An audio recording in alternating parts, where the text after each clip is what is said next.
The Millionaire's Daughter and the Poor Boy's Joke. The sound of genuine laughter echoed through the marble halls of Whitmore Academy for the first time in 3 years. Students froze in their tracks, teachers paused mid-sentence, and even the maintenance staff stopped their work. Everyone knew that sound belonged to Isabella Whitmore, the 15-year-old daughter of tech billionaire Marcus Whitmore, and no one had heard her laugh since her mother's funeral. The source of this miraculous sound was standing awkwardly by his locker, a worn backpack slung over his shoulder and paint-stained sneakers that had seen better days.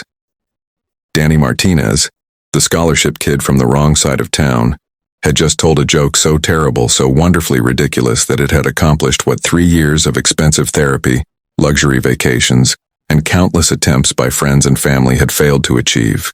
Did you really just say that a calculator and a dictionary walked into a bar, and the calculator said, "I've got your number," while the dictionary replied, "You can count on me to define our relationship"?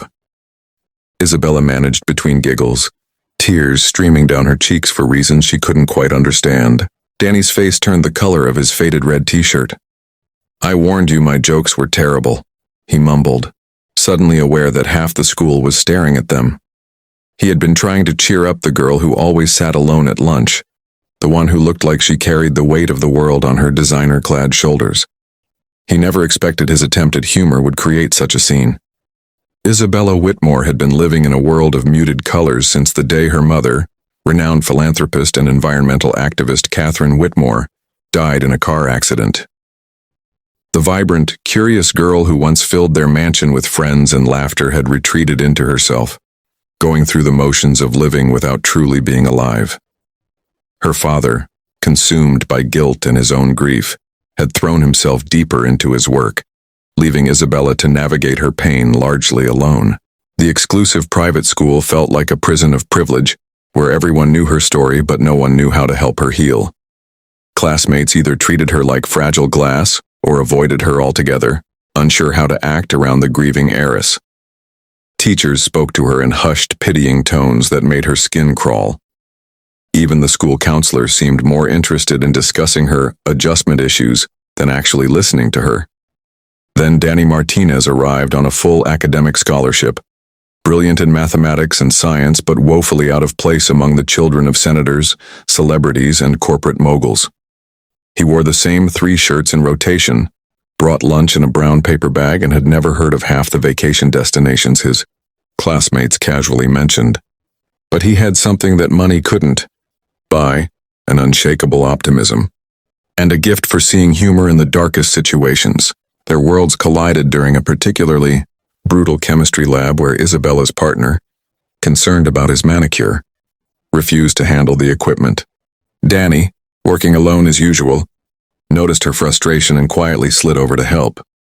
He didn't ask questions about her mood or offer empty condolences about her mother. Instead, he simply started narrating their experiment like a nature documentary, complete with dramatic whispers about the wild beakers in their natural habitat and the mysterious mating ritual of hydrogen and oxygen. For the first time in years, Isabella felt the corners of her mouth twitch upward. Not quite a smile, but something close, something that felt like the beginning of hope. Over the following weeks, an unlikely friendship began to bloom. Danny would appear at Isabella's lunch table uninvited, armed with increasingly absurd jokes and stories about his part-time job at his uncle's auto repair shop. He talked about his dreams of becoming an engineer, his mother's double shifts at the hospital, and his little sister's obsession with drawing superheroes. He spoke of struggle without self-pity, of dreams without entitlement, and of joy found in the smallest moments. Isabella found herself looking forward to these interactions, even as she felt guilty for experiencing anything resembling happiness. How could she laugh when her mother would never laugh again? How could she feel light when her world had grown so impossibly dark? The turning point came during a particularly difficult day. Isabella had spent the morning in court, providing testimony for a lawsuit related to her mother's accident. The weight of reliving that terrible night, of seeing the man responsible for her mother's death sitting just feet away, had left her hollow and raw. She returned to school late, slipping into the library to hide from the world. Danny found her there, curled up in a corner chair, staring blankly at a book she wasn't reading. He didn't ask what was wrong or try to fix her pain. Instead, he sat down across from her and began telling Her about his morning disaster. How he'd accidentally put salt instead of sugar in his coffee, then tried to balance it out with more coffee, creating what he called a caffeinated crime against nature that had kept him awake through first period. The worst part, he said, his eyes twinkling with mischief, was that I was so tired from the caffeine crash that I walked into the wrong classroom and spent 10 minutes wondering why everyone was speaking French before I realized I wasn't in math class. Isabella felt that familiar twitch at the corners of her mouth, but this time she fought it. She didn't deserve to feel better. Her mother was gone and laughing felt like betrayal. Danny seemed to sense her internal struggle. You know, he said quietly, my abuela used to say that laughter doesn't dishonor the dead. It honors them by proving that their love was strong enough to help us find joy again. Something in his gentle words broke through Isabella's defenses. Maybe it was the sincerity in his voice, or the way he spoke about loss without trying to minimize her pain. Or maybe it was simply that she was tired of carrying her grief alone. Tell me another joke, she whispered, her voice barely audible. Danny's face lit up with understanding and compassion. Okay, but this one's even worse than usual. A calculator and a dictionary walked into a bar. And that's when it happened. The terrible, wonderful joke about mathematical romance and literary definitions struck Isabella as so beautifully ridiculous that 3 years of suppressed laughter came bubbling up all at once. She laughed until her sides hurt, until tears flowed freely, until the dark clouds that had surrounded her heart for so long began to part, just enough to let in a single ray of light. The challenges they faced after that moment were significant. Isabella's father was initially suspicious of Danny's motives, convinced that the boy was after the family's money. He hired investigators to dig into Danny's background, installed additional security, and made it clear that he didn't approve of the friendship.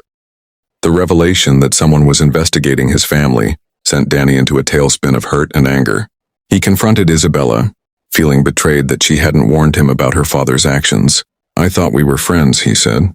His usual cheerful demeanor replaced by wounded confusion. But you're just another rich girl who thinks poor people are entertainment. Isabella was devastated by his accusation, finally understanding how her privileged world must look from his perspective. She realized she had been so focused on her own pain that she hadn't considered how difficult their friendship might be for him. The social dynamics at school, the whispered speculation about the charity case, befriending the grieving heiress, the assumptions about his motives, she had been oblivious to it all. Meanwhile, Isabella's classmates and even some family members questioned her judgment. They whispered about her phase of slumming with the scholarship student, suggesting that her grief had clouded her judgment. Some were cruel enough to imply that she was being manipulated by someone seeking financial gain. The pressure from both sides of their divide threatened to tear apart the friendship that had brought Isabella back to life. For weeks they avoided each other, both hurt and uncertain how to bridge the gap between their worlds. It was Isabella who made the first move toward reconciliation. She realized that Danny had given her something invaluable, the gift of laughter, of feeling human again, and she couldn't let pride or fear destroy that. She approached him after school one day, her hands shaking, but her resolve firm. You're right, she said simply. I didn't understand what my world looks like from the outside. I didn't think about how hard this friendship might be for you because I was only thinking about how much I needed it. I'm sorry. Danny looked at her for a long moment, seeing not the billionaire's daughter but a girl who had lost her mother and was still learning how to live with that loss. I'm sorry too, he said. I know you're not like that. Sometimes it's easier to assume the worst than to risk getting hurt. Their friendship resumed, but it was deeper now, tempered by honest conversations about privilege, loss, and the courage it takes to let people see your true self. Isabella began to understand her position in the world more clearly, recognizing both the advantages and the isolation that came with extreme wealth. Danny helped her see beyond the bubble of privilege, while she helped him understand that money couldn't solve the deepest human problems. Together they started a tutoring program at school, pairing academically strong students with those who were struggling, regardless of their economic backgrounds.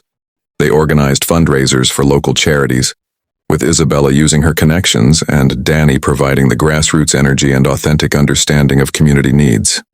Their partnership showed other students that bridges could be built across social divides. Isabella's father slowly began to see the positive changes in his daughter.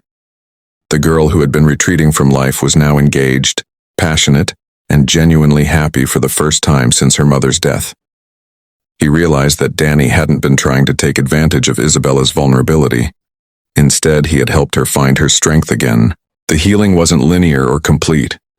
Isabella still had difficult days when grief overwhelmed her, when the absence of her mother felt too large to bear. But she no longer faced those days alone. Danny was there with his terrible jokes, his unwavering optimism, and his remarkable ability to find light in darkness. And Isabella discovered that she could be there for him too, supporting his dreams and helping him navigate the sometimes treacherous waters of their elite school environment. As their final year at Whitmore Academy approached, Isabella and Danny had become unlikely leaders in their class. Their friendship had inspired other students to look beyond surface differences, to recognize the common humanity that connects us all. Isabella had rediscovered her mother's passion for helping others, channeling it into causes that made a real difference. Danny had maintained his academic excellence while gaining confidence in social situations he once found intimidating. On graduation day, as Isabella delivered the valedictory address, she looked out at the audience and found Danny's face in the crowd. His proud smile reminded her of that first day when his terrible joke had broken through years of silence and sorrow. She had written most of her speech about academic achievement and future goals, but in that moment, she departed from her prepared remarks. 3 years ago, she said, her voice clear and strong, I forgot how to laugh. I thought joy was something I had lost forever, something that died with my mother. But a friend taught me that laughter doesn't betray our grief. It honors our capacity to heal, to find light even in our darkest moments. He showed me that true friendship isn't about what you have in common on the surface, but about how you choose to show up for each other when it matters most. She paused, seeing tears in her father's eyes, pride and love shining on faces throughout the audience. My mother always believed that our greatest privilege comes with the responsibility to lift others up. I'm grateful to have learned that lesson not just from her words, but from the example of someone who lifted me up when I needed it most, simply by refusing to let me stay lost in darkness. After the ceremony, as families celebrated and made plans for the future, Isabella found Danny packing up his small collection of belongings from his locker. They stood together in the hallway where he had first made her laugh, both aware that their paths would soon diverge, she to an Ivy League university, he to a state school on full scholarship. Thank you, she said simply, for everything. Danny smiled, that same genuine warmth that had first broken through her defenses. Thank you for teaching me that friendship doesn't require permission from the world. Sometimes the most important connections happen when we're brave enough to see past what divides us. As they walked out of Whitmore Academy together for the last time, Isabella realized that her mother's death had taught her about loss, but Danny's friendship had taught her about resilience. The daughter who had once been defined by tragedy had become someone defined by her capacity for growth, compassion, and joy. The sound of her laughter no longer echoed through empty halls but filled spaces where she chose to make a difference. And somewhere, in the mix of memory and hope that shapes us all, her mother was surely smiling. Years later, when Isabella established the Catherine Whitmore Foundation for Youth Mentorship, Danny served as her co-director.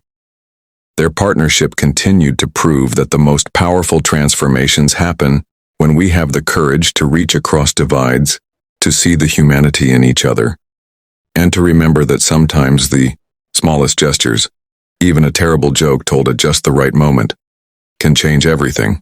The foundation's motto, suggested by Danny and enthusiastically endorsed by Isabella, was simple but profound. Laughter is the sound hope makes when it refuses to stay silent.